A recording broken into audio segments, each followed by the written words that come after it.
I chair the New York State Community of Practice. And I want to welcome you to our January event, the COVID-19 construction site, keeping people safe and getting the work done. It was probably October, I think, when we started planning events for this year, and it seemed we had largely dodged a pretty big bullet in the Northeast with COVID-19 outbreak. Obviously, we've seen things change here in the last couple of months.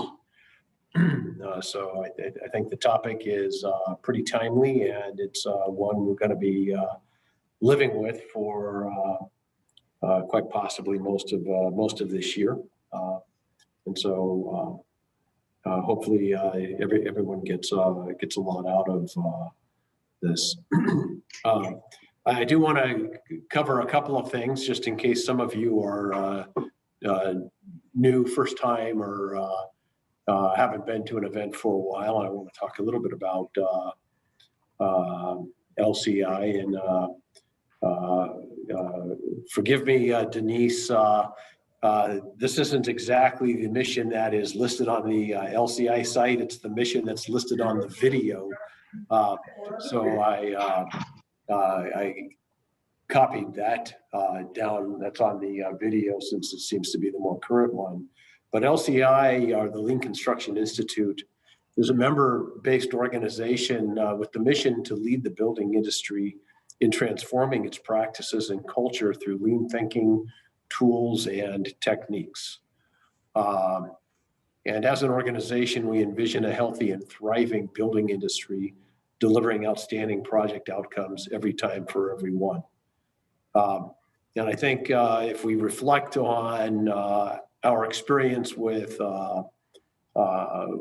construction projects, whether you're new in the industry or a seasoned hand, not every project goes swimmingly well. And the objective here, and our objective as an organization, is to try to change that, and not only be able to execute projects exceptionally well, but do so in a manner that speeds delivery and lowers the overall cost and increases the productivity of our industry. So that's what LCI is about. What are we? Well, here in upstate New York, we are a community of practice. And so it's a group of us who really share a concern or a passion for building and construction. And we meet to share and learn in order to get better at it. And the LCI community of practices are obviously supported by the mothership and guided by local core groups. And there's a number of us from the core group in attendance today. Kyle Price is trying to handle the audio video. And just as a reminder, Kyle, make sure that you're recording now if you forgot. We've got Jen Robbins and Chris Walton, Andy Giordano, Joe Gross, who's one of our panelists today. I didn't scan to see if I've caught everybody, but a number of the core team is in attendance today, and we're just trying to keep things organized and bring forward useful and interesting content to help us all learn how to basically build better. There's a community of practices across the country. And I would encourage everyone in it to take a look at the LCI website and look at the community of practices. If there aren't events or topics that we are covering that or are of interest or not timely enough, You've got another couple dozen organizations, especially where so many of the programs now are on virtual platforms. You can attend basically events anywhere in the country, pretty much. And I'm certain that you'll find content relevant to issues that you're having right now. And what types of events are these? There's lean coffees or lean brews, which are structured, but they typically don't have an agenda with them. Basically, we start by asking everybody in attendance what are the hot topics of the day and what do they want to explore more on. So these can cover just about anything. Definitely some of the higher energy sessions that we've had have been the lean brews. There's a lean learning series. So these are 60 to 90 minute discussions on specific topics. It's a great way to get an introduction to the principles of lean or the tenets of lean construction and some of the tools that we utilize. There are education courses that can be half day or full day workshops. Some of these are being hosted virtually, and some of us are still hopeful to get back to the time in the day of face-to-face classes where you're in a room with another 20 people, being able to share very easily while the content is being presented. And then there's some general events. LCI has an annual Congress, and sometimes we'll get bring Congress presenters in and for a special showing and a more detailed review of what they present at Congress. There's case studies of projects that are ongoing. Sometimes Gemba walks where we'll have a meeting, but it'll be at a project site, and then some other education courses. So there's a whole variety of things, different times. They'd be different times of day, anywhere in the country now with the virtual thing. And certainly, I think if you take a few minutes to explore the events page, you'll see something that is of interest and worthwhile for you. Locally here, from our New York State Community of Practice, a couple of coming attractions. We have a case study that we'll be presenting in March on offsite manufacturing and pre-construction. And this is a case study of a ongoing project, the Cree Wolf Speed Mohawk Valley Fab.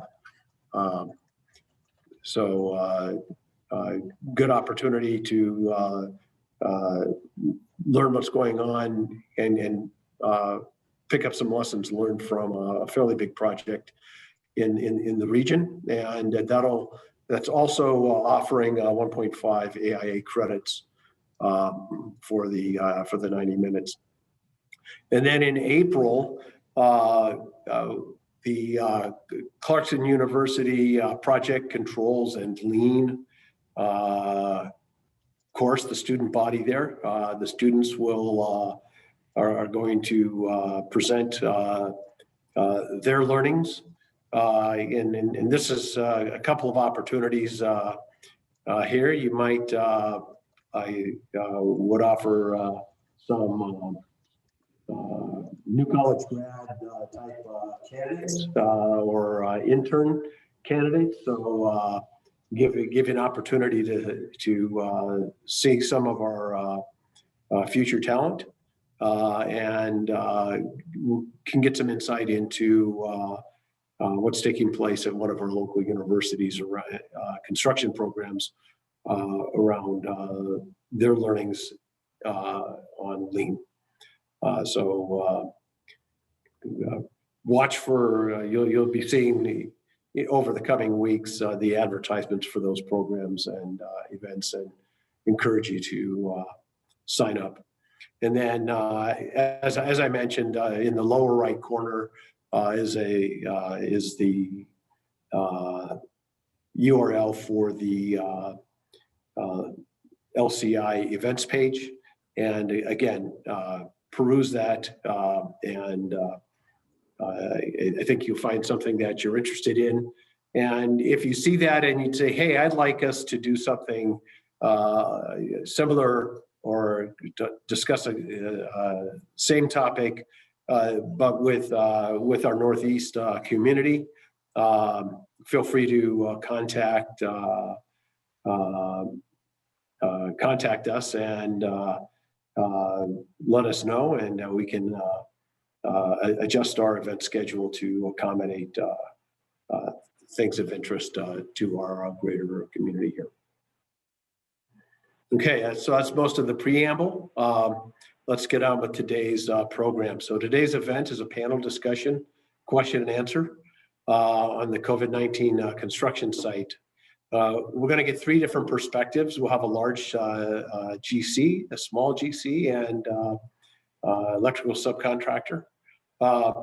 It's moderated. I'll be asking some questions of the panelists, but your questions are welcome too. So you can insert questions through the there's kind of an IM screen, and you can, or chat screen, and you can submit questions there. Also, the last bit of the program, I'm hoping to reserve a few minutes where we can open it up to the broader audience, and you can post questions to the panelists directly. So if there are things you want to go deeper on or go different, dive in, please. The purpose of this event is really for you, not just for us to hear ourselves speak. So if you've got questions or want to really drill into a particular item a little bit deeper, please don't hesitate, so we can make sure this is of value to you. Let me introduce the panelists. There's a lot of reading here, and you can read all the words, but we've got Joe Gross, who's president and owner-operator of Gross Electric company he founded about 25, 26 years ago.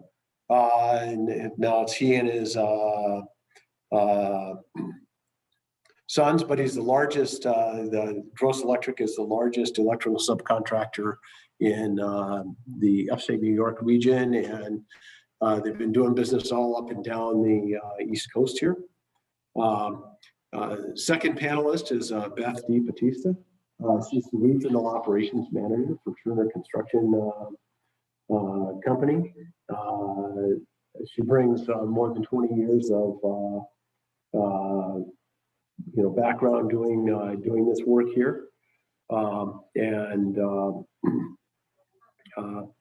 I think we'll bring kind of a very valuable perspective just in terms of the range of projects that Turner works on, and so as owners have different or want different requirements, they certainly experience a lot of that. And then lastly, Brian Hanlon, president and owner of Slate Oak Constructors. What's really interesting about Brian's expertise is his company does road works and bridge work. So most of the work that they're doing is outside. I'd say a lot of the work that Joe's doing, and once the building gets skinned out, a lot of the work that Beth oversees is performed inside. And Insight has some particular challenges relative to COVID-19, but getting a look at projects that take place in the out of doors, which we think are maybe safer, maybe not necessarily so. I mean, just recently at my company, Global Foundries, we had a SiteWorks project and had a COVID incident amongst the crew there. So it's not, so it's not entirely an inside of a building type of challenge. And I expect Brian to bring some interesting perspective with that. So that's kind of the introduction of each of the panelists. I'll surrender my screen here. And we'll should basically see 4 faces right now, and we'll get underway. So the first question I have, and let me start with you, Beth. In order to describe how well your company is dealing with the challenges that come with keeping people well during the COVID pandemic. And what has been the biggest challenge, and how have you overcome it? I knew you were going to start with me. So I think our biggest thing is, and our big motto is active caring, putting our people first. And this is really through this pandemic. It was something we started before the pandemic, but as the pandemic came here, really having to care for our people and adjusting to their needs, whether it be their needs at home because they now have kids at home homeschooling, and or how to, there's the inside work and outside work, and really caring and adjusting for all of that. The biggest challenge is really that this is a culture change, right? So we have this pandemic and we all have requirements. We have the governor's ordinance that we're changing in the beginning, right? A lot. And it was trying to instill that culture change into the people on our job sites, to the workers on the job site. And we've talked about how comparing it back to, when you had to wear hard hats or first had to wear safety glasses, or trying to implement gloves on a job. It was people feeling as if it shouldn't be required, or we're taking something away from them or their own personal beliefs. So really adjusting that culture to accept this change in this requirement and understand why it was being implemented, I think was and really probably still continues to be, our biggest challenge. And overcoming that is we really need to be consistent on our job sites with our message, but also being able to plan, do, check, adjust, because one size doesn't always fit all, right? So, and understanding that some decisions that could be made on it goes into another question, but like safer safety glasses with the face covering, it was a challenge, right? Because they got fogged up and you couldn't truly perform your tasks. So we had to install different PPE, different glasses, go through and continuing plan, do, check, and just listen to our people, and then try to figure out solutions. What did you put in place to solicit the feedback? Certainly implement a policy that's requiring, say, face masks, and now the safety glasses are fogging up. What processes did you put in place to listen to the feedback from the work crews so that you would have the information needed to adjust? That's a good question. So we had, and through this, we've really set up this better way of communicating, which obviously the virtual and the team stuff help with, but we had our PXs coming together, talking to our field. We'd have call-ins. We still have a COVID call-in twice a week with our PX and general managers and operations managers throughout New York State, and our safety consultants. We're sharing information throughout all of our offices nationwide.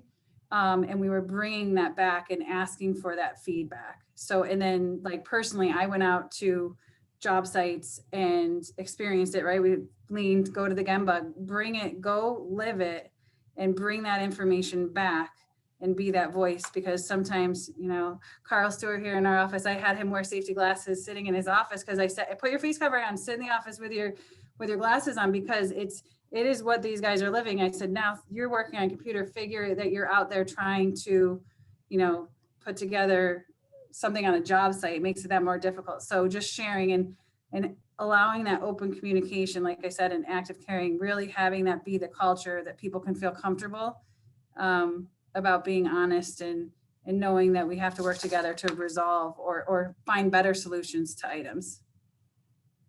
Let me switch over to you, Brian. Really the same question. What has been the biggest challenge that you've seen on your job sites relative to COVID and protocols, and maybe some of the cultural items that Beth was referring to? Yeah. So, hi everyone. Our biggest challenge, again, we hire about 50 to 60 seasonal employees throughout the year, and we lay them off through November, December. Everyone's usually, you know, our field employees are out, are laid off by usually Thanksgiving time. But and luckily we haven't had any current employee test positive or exhibit symptoms of COVID-19 this year so far to date. And the guidelines are pretty specific if you do test positive or you do exhibit symptoms. But what I struggled with the most was our employees coming to me with what could be considered potential exposures and asking if they need to quarantine, asking, what do I do? You know, telling me a story about something that happened over the weekend, and then they were notified by a friend that they could have been positive during the time when they met with them, and then me trying to come up with the solution of what they need to do. And we were actually having a lot of different explanations given to us from the county health departments, who were the ones following up with employees. Some employees were saying, well, if you get another test within 3 more days, you can go back to work. And some employees are saying, so some county health departments are saying, don't even come in to get tested, just quarantine for 14 days. That's it. You know, you don't even need to be tested. And we actually had somebody who just a couple of weeks ago had a potential exposure experience. It was like at a church. And I mean, it was the same potential exposure experience with the same group of people. 2 different people from that same group called into the same county health department and got 2 totally different answers on whether they needed quarantine or not. And so the most difficult thing was trying to deliver a very specific and clear message to our employees on what our policy is about quarantining, and what our policy really became in the end was just each individual person has to call themselves and tell the county health department what their experience has been, and follow whatever their guidance is and whether they need to quarantine or not. I mean, luckily we actually have a lot of employees that want to come to work. They want to come to work, and they even though they know they'd be paid otherwise staying home. But so how did you or do you tend to ignore it? But how do you manage the employee A making a call and employee B making a call and getting 2 different explanations for roughly the same situation? Is it just still follow what they told you, or do you try to adjudicate it all? No, well, and actually in that situation, it was an employee of ours called, and another friend who's not an employee called, who was there at that same gathering, called about the same incident and got a different explanation. So we're telling our employees to follow their specific guidance that they've received from the county health department, who's the one that's texting and calling these employees every day to make sure they're quarantining or not. You know, although we haven't had anyone test positive or exhibit symptoms, we've had several starting in November, we just, every couple of days, it seemed like we just had another person after another come in with potential exposure experiences that we had to deal with, I guess. Thank you. I'm gonna move outside of the lines here as I call on you, Joe. We got a question coming from the audience really about morale, and so referring back to one of the biggest challenges that Beth identified, just in terms of the protocols that people have to follow, the additional PPE. I'm certain that you've encountered similar issues, but to the effect that the challenges at work, the challenges that people bring from home, and the impact on morale. How have you how have you addressed that aspect of it, both for the folks that work directly for your professional team, as well as the crews that are out in the field? It's been a challenge. It's been a true challenge to keep everybody's morale up, and there's been a lot of frustration from the supervisors to right down to the guy. The best is just trying to give caring and understanding, like Beth's saying. My best way I've combated it personally was trying to get out to the job sites, to talk to everybody, try to explain the situation, because I think the morale bust has been the lack of knowledge and all of us learning all about this. We were out of state where it was as hot as it is around in the upstate New York, months and months ago, and it hit everybody a little more off guard. I think some of the pluses for around here is we've already heard the stories from other areas. So even though we're just getting such an uptick in people, so the morale is difficult to keep up. Everybody happy. We just try to do it in understanding, talk to people and tell them that we're all going through this together. Some of the things I will say, I was listening about, I try to do the same thing as I practice what we're preaching. Go out. I don't stay in the office and, isolate myself from the job sites. I go to the job sites and try to, can't shake hands, but go around and converse with people and try to explain that this is something we're all going through together, and we have to learn how to cope with it. And I know it sounds all kind of corny, but I try to say we got to cope with it because we don't know how long we're going to be with it. And as we go into this a little further in the thing, I don't, masks might be here. I try to, frustrations these masks set in the beginning were tremendous. We've had people quit over a mask. I said, you're going to give up a good paying job because you're getting told to wear a mask for your safety of your fellow worker next to you. I think as now education has been our big key factor. Is in the beginning we just weren't educated, any of us, on what the impacts of all these implemented rules were, and by educating each person, I think the morale has gotten much better, and just explaining that it's not a punishment. It's just a moral obligation to each other to try to protect each other fellow worker. It's not that we're trying to impose anything more. And I kind of compare is that, it always was a challenge to make sure, like in many years, put your hard hat on, put your glasses on, wear your gloves, hard hat, glasses, gloves. Well, those now, we don't really have that many problems with that. It's a culture. It's just a culture that we live with. Being an electrical contractor, we are labor driven. We manage labor. We can't wire it from home. Our supervisors, some of them can, and some admin tasks can be done at home, some days, not all days, but at the end of the day, everybody in the field's got to be there. So it's been, now we just added on some more to the equation, and I don't know if many of you remember in construction, nobody, when safety glasses really, the push was on 20 something years ago for safety glasses. And then the glove movement came around, which is all great. And it's for the betterment of everybody. There was a lot of pushback. There was a lot of morale bust there as well. Why are you making me do that?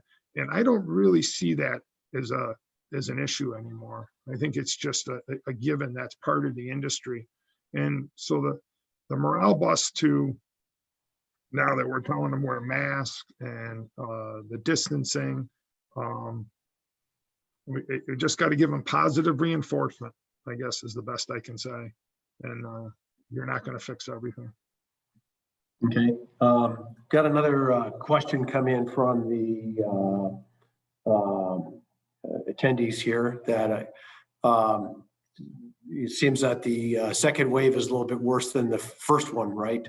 But his experience right now is that he's seeing people being maybe a little bit more accepting of it right now than they were initially. And just how does that square with your experiences? I'll just start on this one with Brian, and then we'll just go around the room here. Yeah, absolutely. That seems to be our experience. Like I said, luckily in our specific experience with our company, the second wave kind of hit as we were laying off all our seasonal employees, but our dozen or so salary employees we maintained through the winter, it just seems to be something everyone's aware of. Naturally, you hear in the news, you see the reports. I mean, in my local county, in Onondaga County, I think they said they had more cases, more deaths in the month of December than they had March through November before that. So everyone's kind of on heightened awareness during that time, and we're certainly experiencing the same kind of people being more cognizant of being socially distancing here in the office and wearing masks when they're around other people here in the office. So.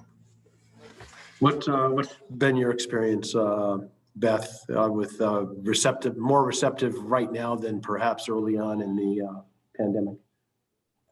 Yeah, I think it just comes with, part of it comes with time and us reinforcing it and consistency. I think some of it comes from, like Brian was saying, in the winter, it's a little easier to wear a mask, keeps you warm. When we had the summer and we had some really hot days, that's when it, people would have trouble, breathing, and it was affecting them. So I think it is more real, right? It hasn't gone away. So I think it's a mixture of those things.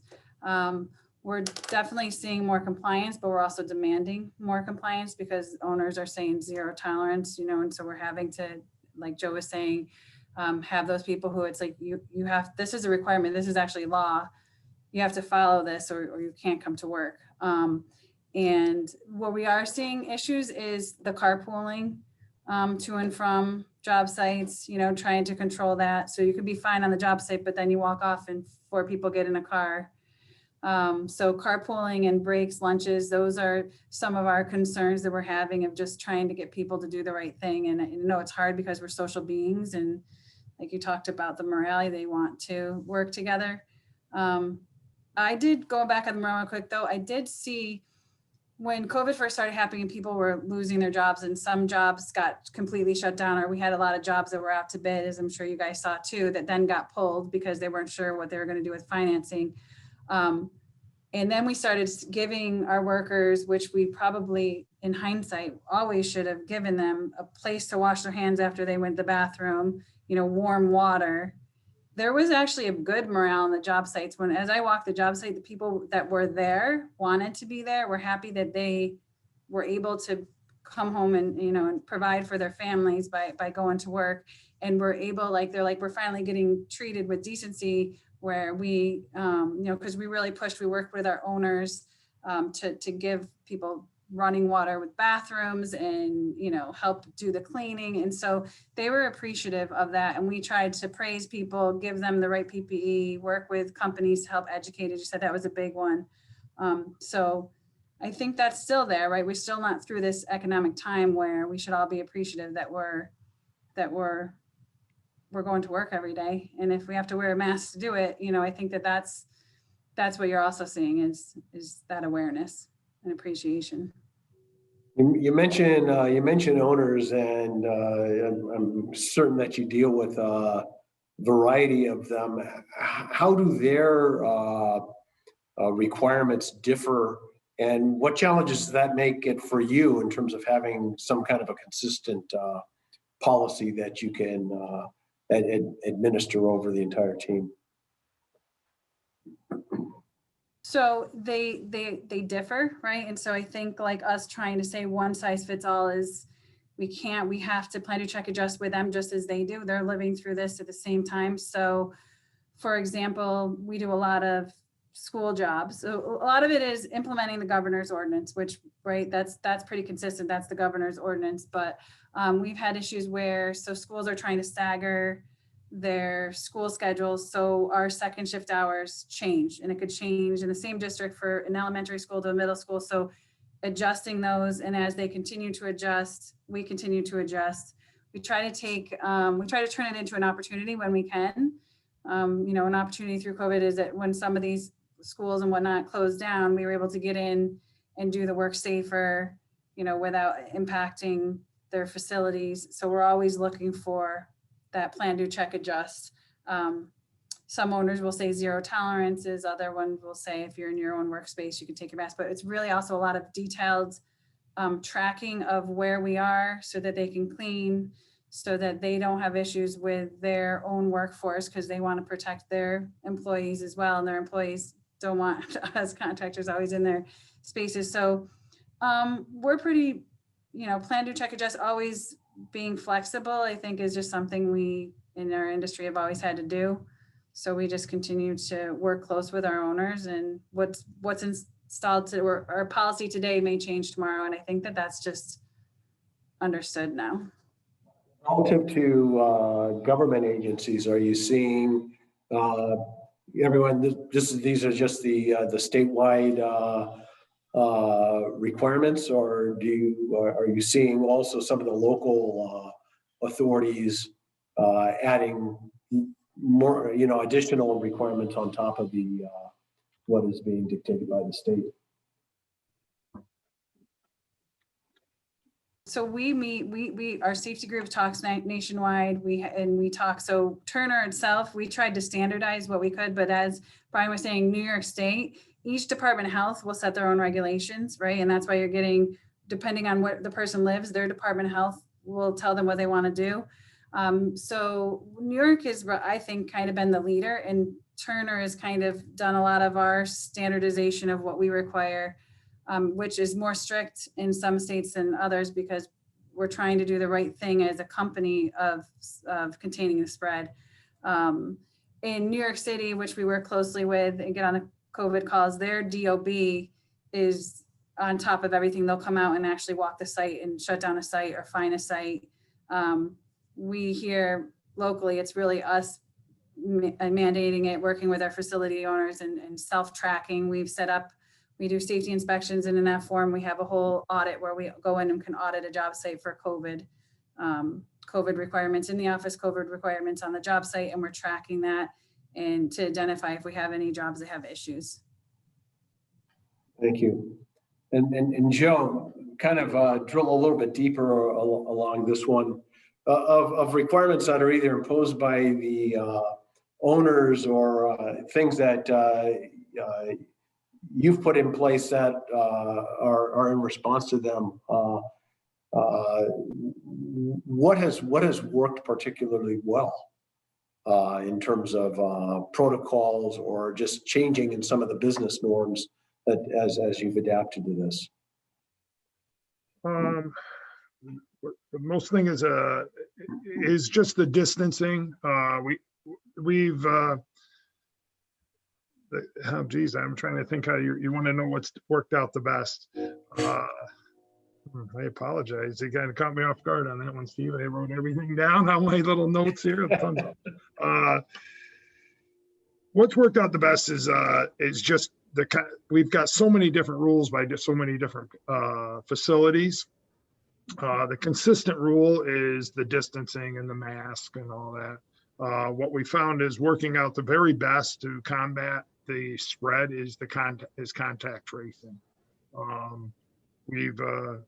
I can go from one rule to the other. There, we've also taken the CDC rules as our very minimum guideline, and then we've added a few for Gross Electric. However, we have sites that require. One site may require no travel. If you've been flying at all, you can't come on the site for 2 weeks. So we try to impose those. But what we find is the biggest thing in trying to combat this is being very proactive in contact tracing, and I've been very fortunate that my administration team has been very efficient at it, and unfortunately, with many cases going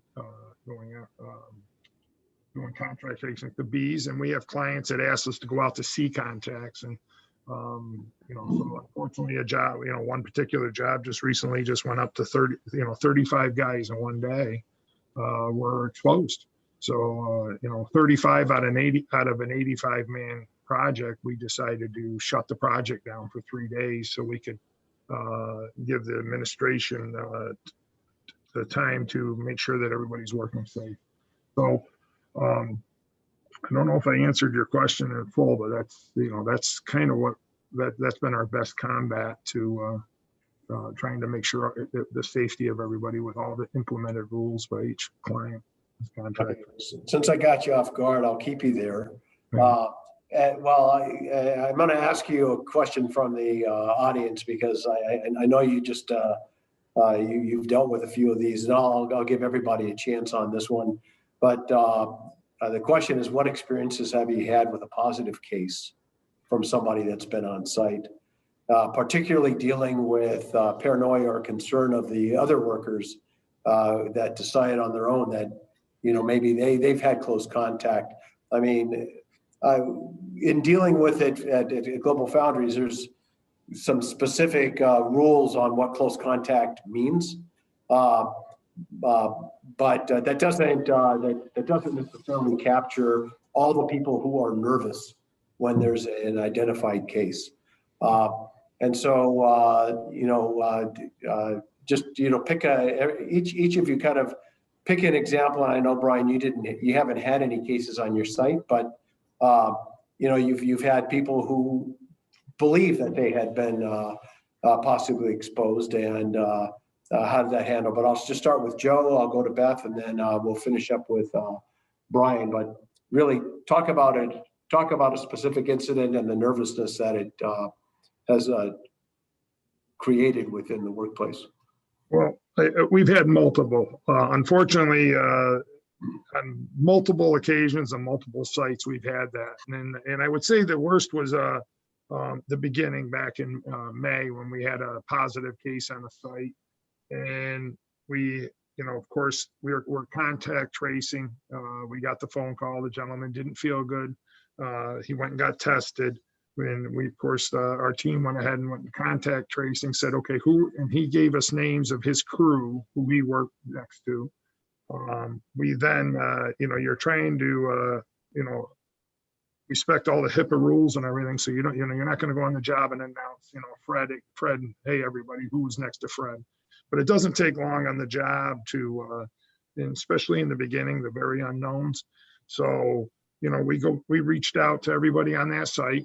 We said, you've been, acknowledged as a contact tracing, and within, it had to be within an hour, we had at least, 30, 40 guys say, hey, they're walking off the site.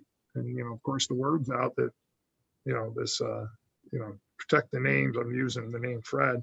We were next to this gentleman, and we heard he has it. And I said, but you weren't recognized as a contact. And of course, they all went home. And then of course we had like a hysteria on the job. So the best thing we could do is at that point, because this was all fresh and new back then, is go around, say, let's call everybody, go from work site, or I say work site, work group to work group, and talk to them and educate them. And just because someone was sick on the site and you had no exposure doesn't really make you a contact. Now, however, if you feel uncomfortable, there's nobody forcing you to be here. We're a IBEW contractor. They imposed national agreements for what's called a furlough agreement, where they could, if they feel uncomfortable on the job, they can leave the site and go on unemployment, and then their position will be saved if the job is still going when they come back. So it was an educational process. Now, and what we did do is, we contacted all the people that had left the site in hysteria, thinking that just because they were on the site, they may have touched the same doorknob, or I don't know what they were thinking. Once we educated them that, under the rules, you had to have, 15 minutes exposure within 6 feet. And did you even, and we educated them that they really weren't exposed. They weren't really put at risk. I would say the majority of them came back to work, but it was just educating them in the beginning. And that was my real life. That was probably that was an eye opener to all of us. What a sentence said out loud by one person, and before you know it, it goes around the job site with the impact it could have to you. And Beth, what experiences have you had with the positive case and kind of managing the concern that goes with that? So just as Joe said, we tried to get out early to basically, we stood down all our job sites. We put in procedures in place. Don't come to work if you feel sick. We have, the QR code for our questionnaires. But so you shouldn't be going on job site if you have any symptoms, right? So that was education number one. And then the other education is keep your distance. We have procedures if you're going to work closer than 6 feet, what you have to wear. So you basically should be thinking that everyone on the job site is positive, and so that you're not creating yourself as a person 2 or person B, as New York State calls it.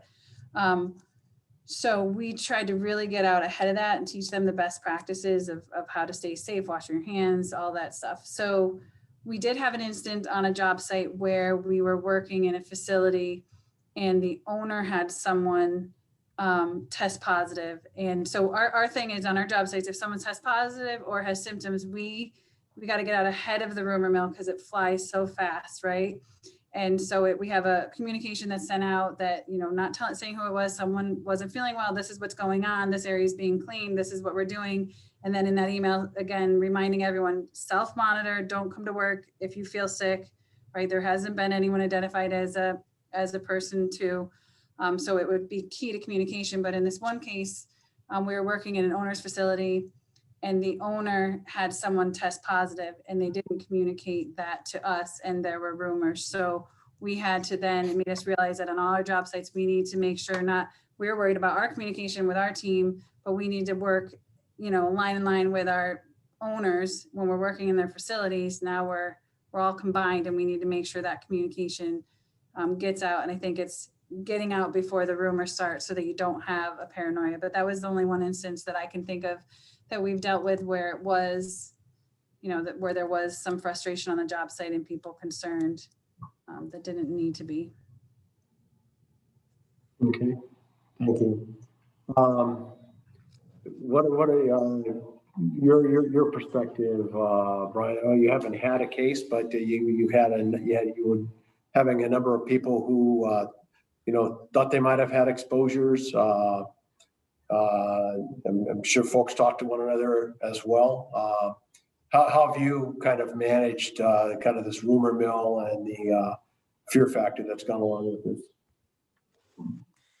Yeah, like you said, we didn't really experience much people being so much paranoid about coming to work. I would say maybe it's because all our work is outside. People kind of naturally recognize that you might be a little safer working outside and being able to socially distance easier. But as far as our hourly workers,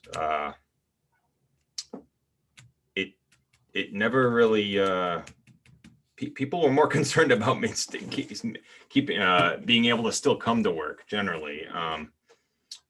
With everyone in our office, we made it clear from the start, no one's expected to do their job from their office here if they don't feel safe, if they feel like they're especially vulnerable. Everyone has the facilities, the availability to work from home, and it's of course not going to affect their pay, and so we never held anyone to, coming to work if everyone's completely available to work from home. So yeah, I guess it just never nothing like that ever really materialized. We did have an issue with a subcontractor who couldn't get anyone to come to work. It was actually more of last spring. There was I think it was because of unemployment benefit. The guys were getting pretty good unemployment benefits, and it didn't make a whole lot of sense for them to come work for the same amount they could be staying home. So that we had an issue there where it was a major subcontractor who we couldn't get to complete a job for us, but eventually they got it done. So kind of an unintended side effect of the I really think try to do the right thing and try to keep people whole through all of this, especially as things were getting shut down. But you served up a good segue in terms of the working from home and having moving perhaps some activities to the virtual world. So what did you find you needed to do to really maintain effectiveness as people started moving out of the office and working more from home?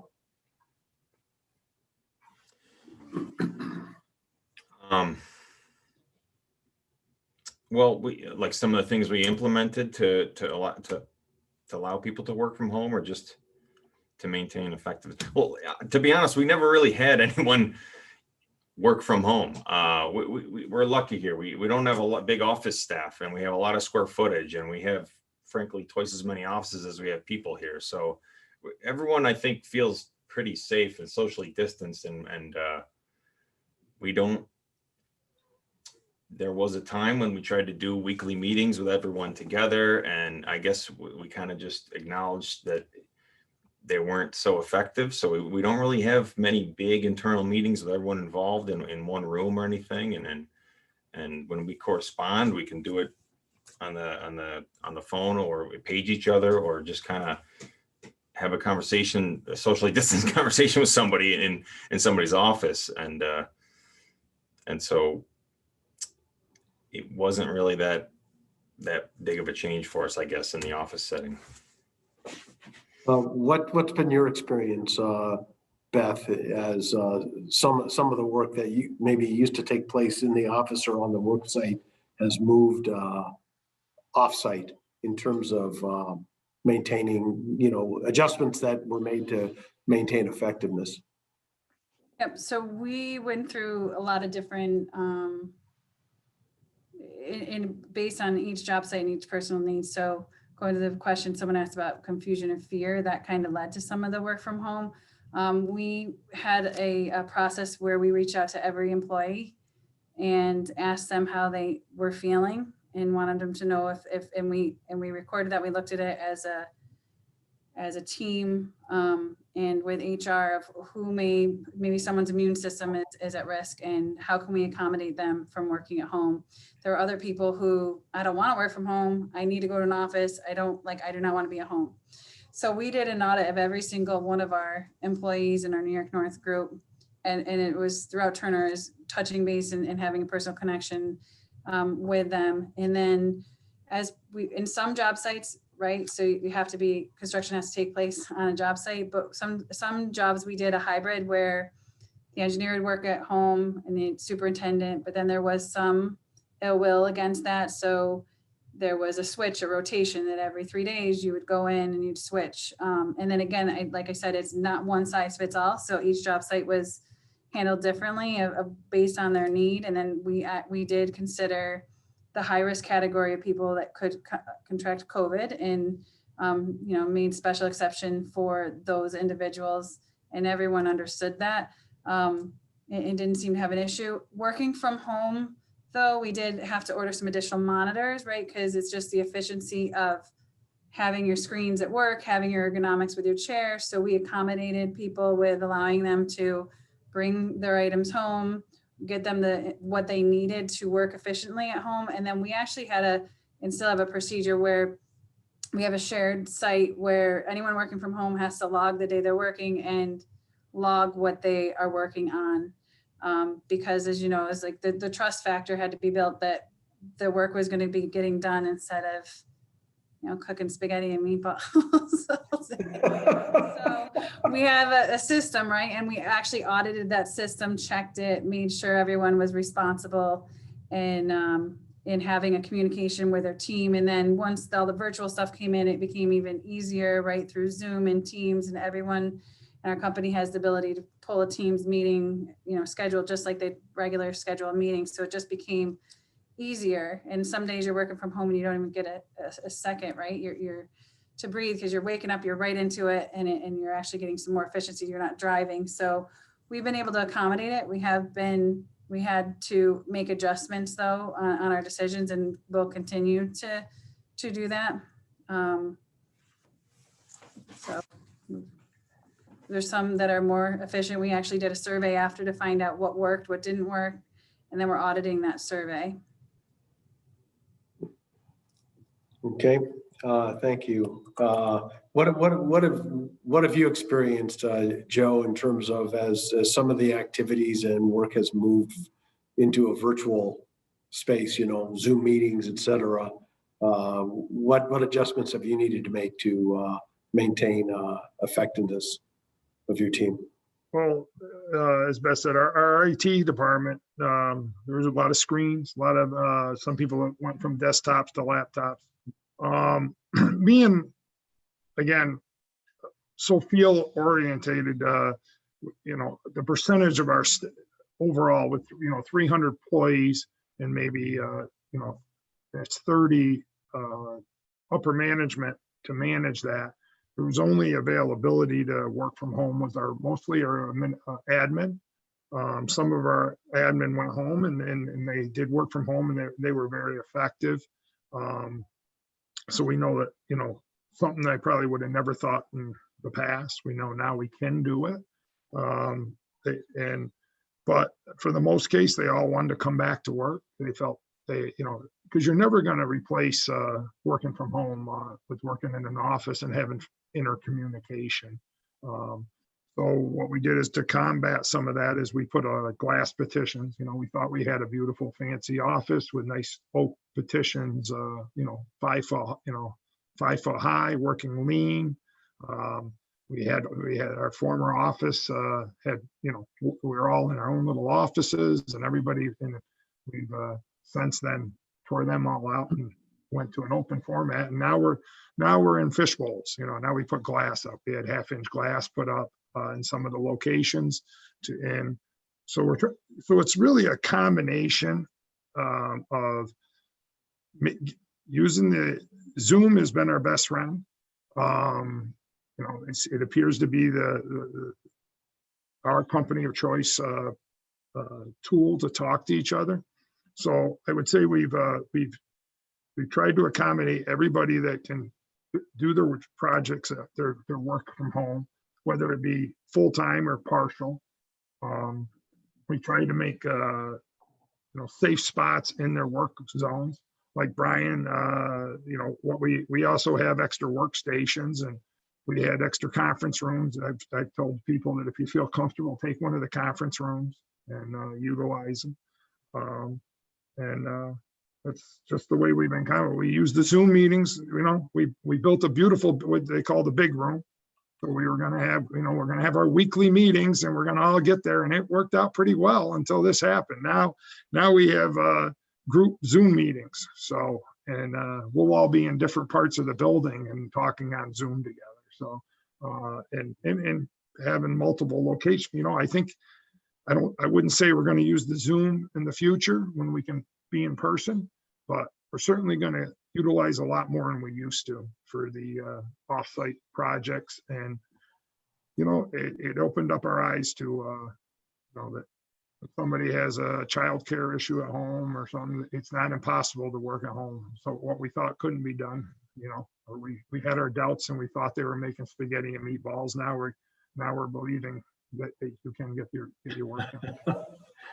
I tend to agree. I think Zoom is here to stay, and we have an opportunity. I mean, certainly not the with the trades, but certainly with the office staff, we definitely have the opportunity to allow the flexibility for folks working at home, whereas maybe in the past we were a little bit reticent to grant that leniency. And I think my own personal experiences, I've found some things are more can be done more efficiently at home when you don't have the interruptions of being in the office. But other things like communication really benefit from the face-to-face. And just on my small team here as the owner, one of the things that I implemented after the first couple of weeks, it was just, okay, let's have a 30 minutes every day where we have at least a call in and have the opportunity to talk to each other and make it and formalize the ability to have all of the informal conversations we would normally have in the office during the day, as something just to accommodate the fact that it might be that on any given day of the week there's only 2 of us in the office, but all 5 of us need to be in communication during the course of the day. So just kind of make it fix a time so that it can actually happen. We mentioned that Zoom is going to be with us probably after this is all done. Other practices that you guys might have implemented, are there others that you see keeping around after the pandemic is over? Maybe not as an always thing, but as an option, an opportunity thing. Virtual meetings being and working from home flexibility maybe being one, but are there others? I'll just start with you, Brian. Yeah, so one thing we did here, like I said, most of our office employees maintained that this still came into work, but we set everyone up with their own lab. Everyone had passed out laptops to everyone, and we programmed them all with their own VPNs to remotely connect to their desktop computers here at work. So that I found was very effective. I use it on evenings and on weekends when I'm home and I want to check something. It's basically it's just like for anyone who doesn't know, it's a virtual private network. It's just like a TeamViewer or a GoToMyPC that or you might pay a service to connect remotely to your computer. It's just a one-time, except that this is just a one-time fee. It's just there's no fee to it at all. It's a one-time setup. All you're paying is the initial programming of it to get it set up, and it's free. And we found that it's a lot faster and more of a direct connection, no issues. Sometimes you have an issue maybe with connection through a service like that, through a website. So, but you said you created an ability to connect to the office from outside of the office, and you'll probably keep that in place thereafter. What do you think you're going to keep around, Joe? Some of the big things will be the flexibility of meeting mobily. I agree that driving 3 or 4 or 5 hours for a 2-hour meeting. And I think everybody's going to be that way, even owners. Everybody, we want to meet in person, but and the flexibility that occasionally you got to work from home. One of the big things will be we're going to promote from here on out, and we always did, but I don't think being a construction worker is hygiene. Let's face it, everybody's washed their hands more, than they've ever washed them before in their lives. Well, I shouldn't say everybody, but a majority of my construction workers have. We're going to promote that. Maybe be a little. I would like to be more proactive. I've also discussed with a lot of my guys that I'm not.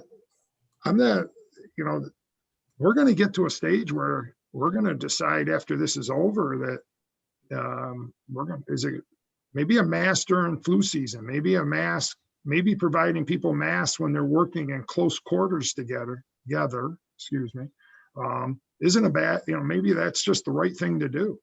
If I'm putting guys in a tight spot, for working on a tool for, you could relate with that, Steve, and they're in close quarters, making the masks available to them.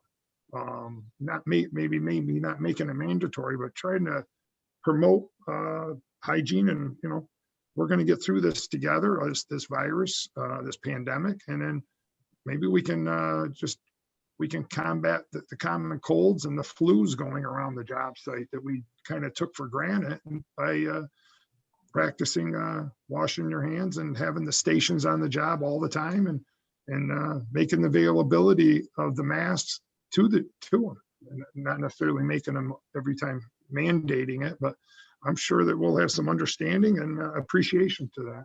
So that's probably what we're going to try to adopt from here on out.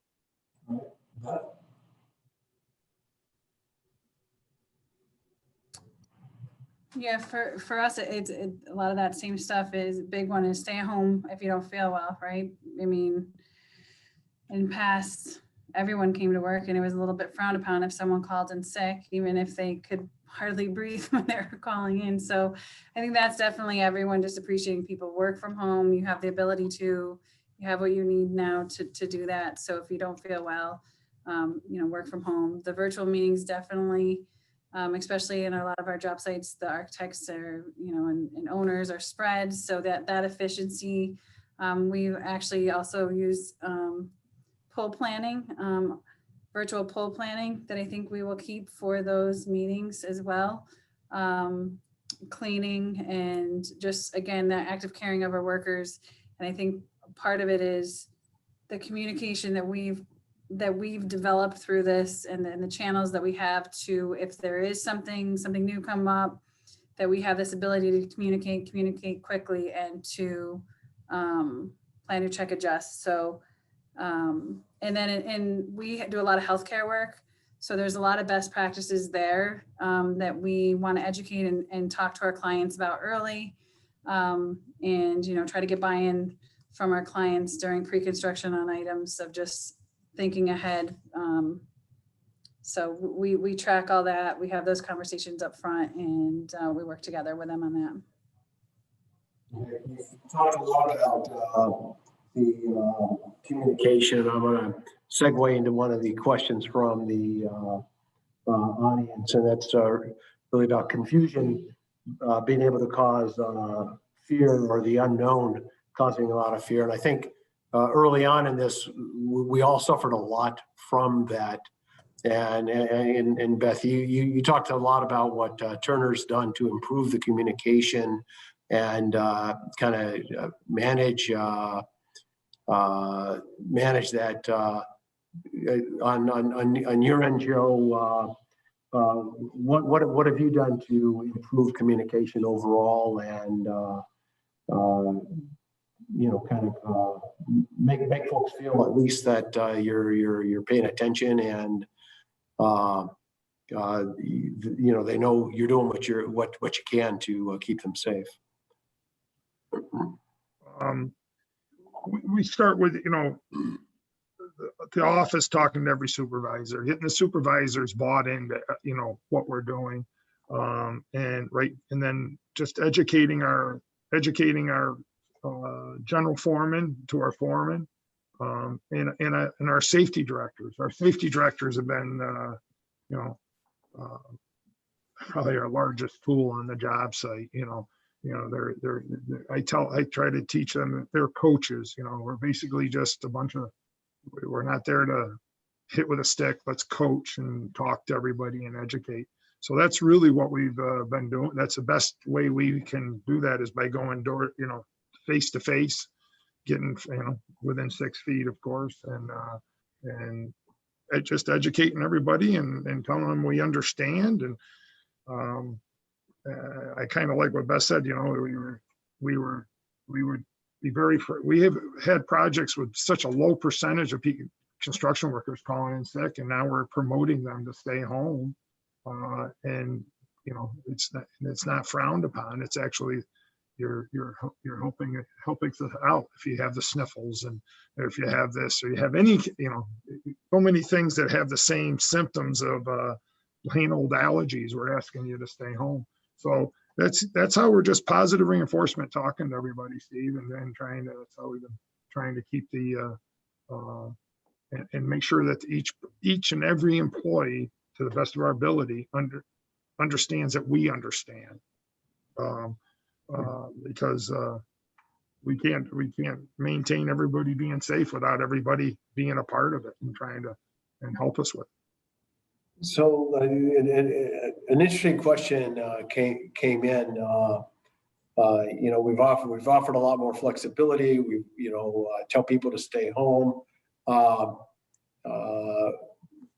What are you guys experiencing in the way of abuse of that, and have you felt the need to do anything because folks were taking advantage of the situation for their own personal need, or have folks by and large been pretty responsible with what's been going on? Start this round with you, Beth. So I don't think that says abuse of the furlough option or the work from home. So by us putting that tracking system in where you have to go in and, record what you're working on, has that, you are being watched, right? So I think that is known, and that the work product is needed and reviewed, so that held people accountable.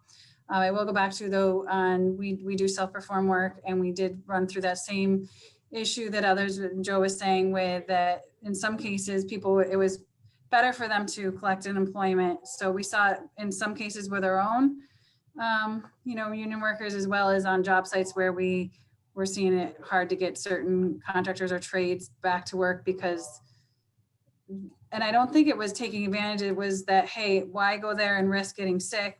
Or they could have been home because their kids were home, and now they didn't have an opportunity to have someone watch their kids. So I don't know if it was taking advantage of it, but it was just for them that was a smarter move. Be home for their kids and still be able to collect, and provide for them. So we did deal with some of that. But I think that we just, in our group, we tend to create that open communication. And then, in our future work from home, is that we also look at people's evaluations, and if they're not a performer, we don't always allow it, right? So you have to kind of earn that trust to be able to work from home and produce as well. So that was part of it as well for us. Okay. And Brian, did you witness anything that you would think of abuse, or that you had to take any precautions against? No, we didn't. We the only potential abuse I think we were worried about initially was just people kind of the unemployment insurance, the additional $600 a week. People maybe didn't want to come back to work, and all we explained during that period was that if they didn't want to come back to work during that period, they might not have a job when they were ready to come back to work. We might have already filled that position, but as far as the rest of it, I mean, we had to make everyone aware of the, all the Families First Coronavirus Response Act, that everyone gets 2 weeks pay, and that 2 weeks Mm-hmm. could be for caring for a child who's out of school, or it can be used almost in a way. We felt like we had no authority to manage that, to tell an employee that they were being abuseful of it or not. It's up to their own discretion. And frankly, employers are getting reimbursed for the wages that we made all our employees aware of what those benefits were. These benefits were available to them, and most of them really didn't take advantage of these benefits, but they just wanted to keep their job. But they were even worried that they wouldn't have a job, I guess, if they came back. But we never felt like we had to do anything to keep people from abusing it. It's a benefit that's available to them, and they were fully within their rights to take advantage of it if they wanted to. My personal experience as part of a fairly large owner is that the flexibility afforded people has been handled pretty responsibly. I'm sure out of 3,000 people, there's probably one or two that have not been kind of all in, but they've had no need to put in a whole bunch of new rules because one or two people are misbehaving. There's always one or two people misbehaving. And by and large, even though there's been more flexibility offered folks and some benefits, I've seen no real evidence where things have been abused, and my company hasn't had to put any policies in place to manage that. Another question, and I'll start with you on this one, Brian. It's probably I'm assuming it's a little bit easier, but you might educate me differently. And so in terms of managing the physical distancing or the social distancing on the job site, what kind of changes have you had to make to either manage that distance or manage the situation where folks are really working in close proximity to one another?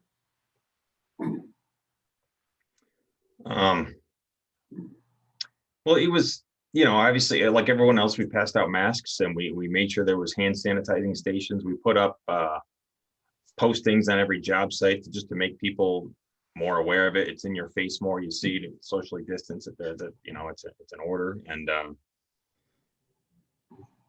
I think the biggest thing maybe been like what Beth said, carpooling. So we have a job, like we work for anyone in upstate New York knows I-90 is the New York State Thruway Authority. They don't allow personal vehicles. We have a couple throughway contracts, and they don't allow workers to drive to the job site, to the physical job site themselves in their own personal vehicle. You have to drive a company vehicle, or they have to be escorted by a company vehicle in some way. And so that presented a problem where before we kind of just we got 4 people in a truck, a couple pickup trucks to get out from a carpool station, like an exit out to the actual location of the job site. And now it was like we didn't want 2 people in the car at the same time anymore. So we had to get more vehicles there. Everyone had their own vehicle to get out to the job site. I mean, it had to be company vehicles. We didn't have a big fleet. We have trucks and highway trucks and dump trucks and attenuator trucks, but no just personal vehicles to get people back and forth. So it just took more time to do things. We just had to share more, and it took more time they had to start their days a half hour earlier to try to make sure that everyone was there at the job site on time. I do have one funny story about the masks. When they first, I don't know if everyone remembers, I had a real hard time getting a hold of masks, getting a hold of PPE to pass out in early March, April. And I thought what I finally came up with was gaiters, these pull-up gaiters, neck gaiters that I thought was the greatest idea, because they're movable, they're comfortable, people would wear them, they could pull them up and pull them down very easily, and kind of more of like a working type mask. And you know, halfway through the summer, I think a story came out of like the Washington Post that these neck gaiters might be worse than wearing nothing at all. I think, you know, it was like a story that blew up, and it wasn't really like a something from the CDC or guidance or anything. It was just like a story. And all of a sudden we kind of said, stop wearing the mask. Don't wear the mask anymore. Throw them out, do whatever you want with them. Just don't put them on your face anymore, because it's making everything worse. And that was probably an overreaction, because I think, you know, it came out later that maybe that little study that was done, that story was not really a good source of information. And in any event, they said if you just double it up, if you just fold the thing over once, it's as good as any N95 mask you can buy. So, you know, that it's just it's kind of part of the paranoia we had about it, trying to make sure we're doing the right things. And it was hard to get the right materials to keep everyone protected early on. So. Okay, so we're just about out of time, and I had promised an open mic period, but we were getting a number of questions in on the chat, so I think I've worked most of those in. But for those of you out there that might be a little bit typing impaired, if you want to verbally ask a question, please chime in. I'll give you a few seconds to ask, and if not, then we'll go and just do some closing comments here. So I'll be quiet for a few seconds, and if anybody has a question, please feel free to ask.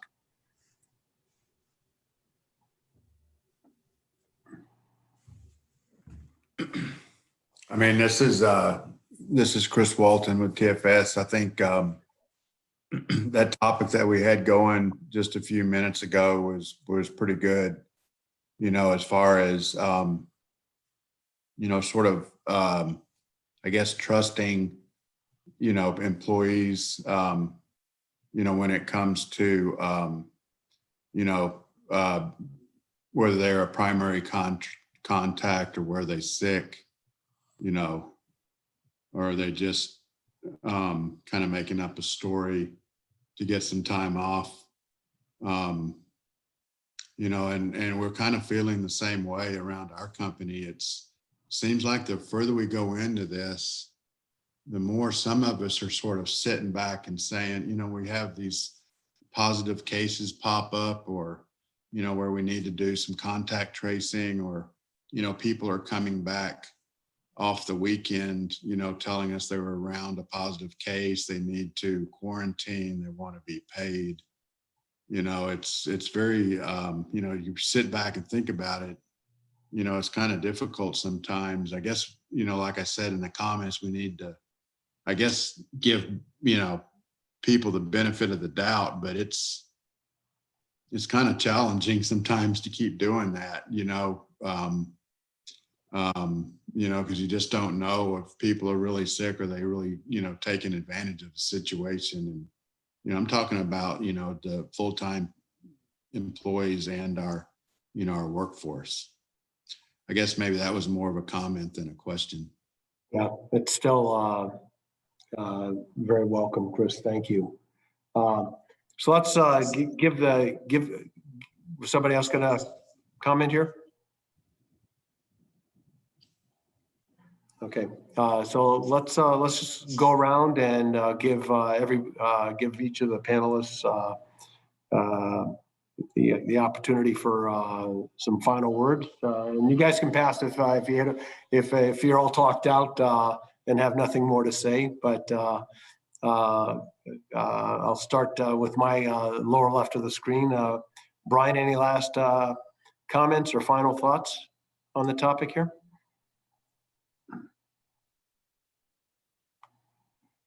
You're muted there, partner.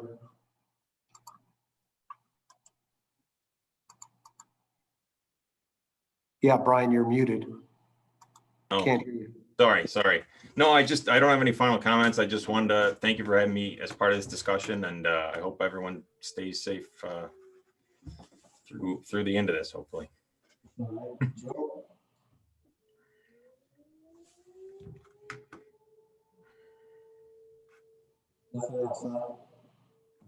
I'm sorry, did you hear me?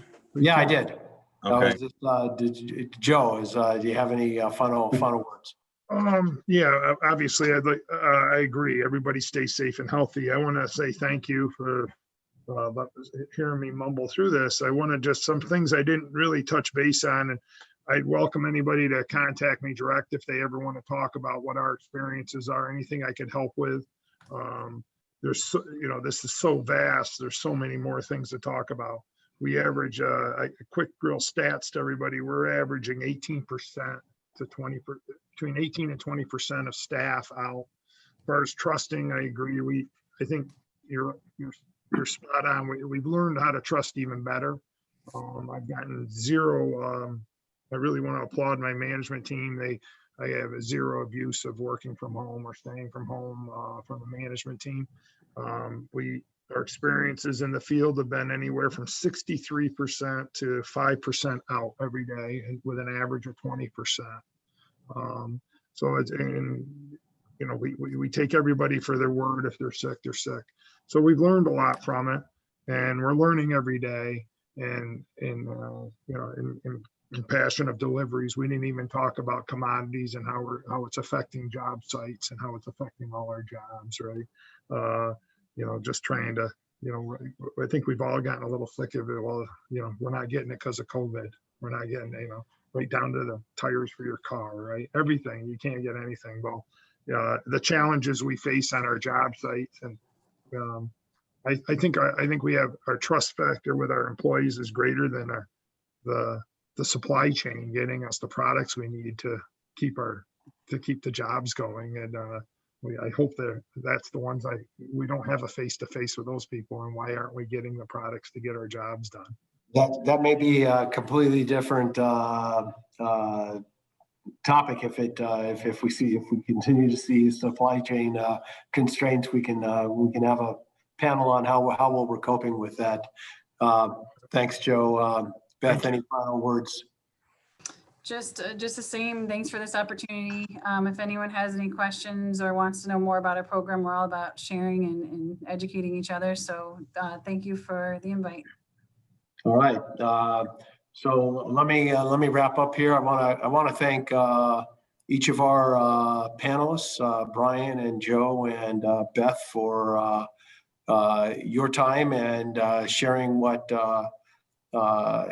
your insights with the larger community. And I do appreciate the offers that you've made to answer questions if folks want to explore things a little bit more, or have other questions from anything that any of the panelists had to say. But I appreciate everybody's time in doing that. I appreciate everyone in the audience and the questions that came in. I think it was nice to be able to deviate from the program script a little bit, and I'm glad we were able to give each of you at least some time in response to the questions that you had. And again, as I mentioned up front, the value of this is making it useful for you. And so hopefully by being able to address the questions that you had, we were able to tailor this a little bit and make it that way. I'm going to put one more plug in. Again, please take a look at the LCI events calendar and continue finding learning opportunities for yourself, and stay tuned and look forward to seeing you at our case study in March on the CRE project in Utica. That's all for today. Thanks, everybody. Stay safe. Have a good evening. Bye-bye.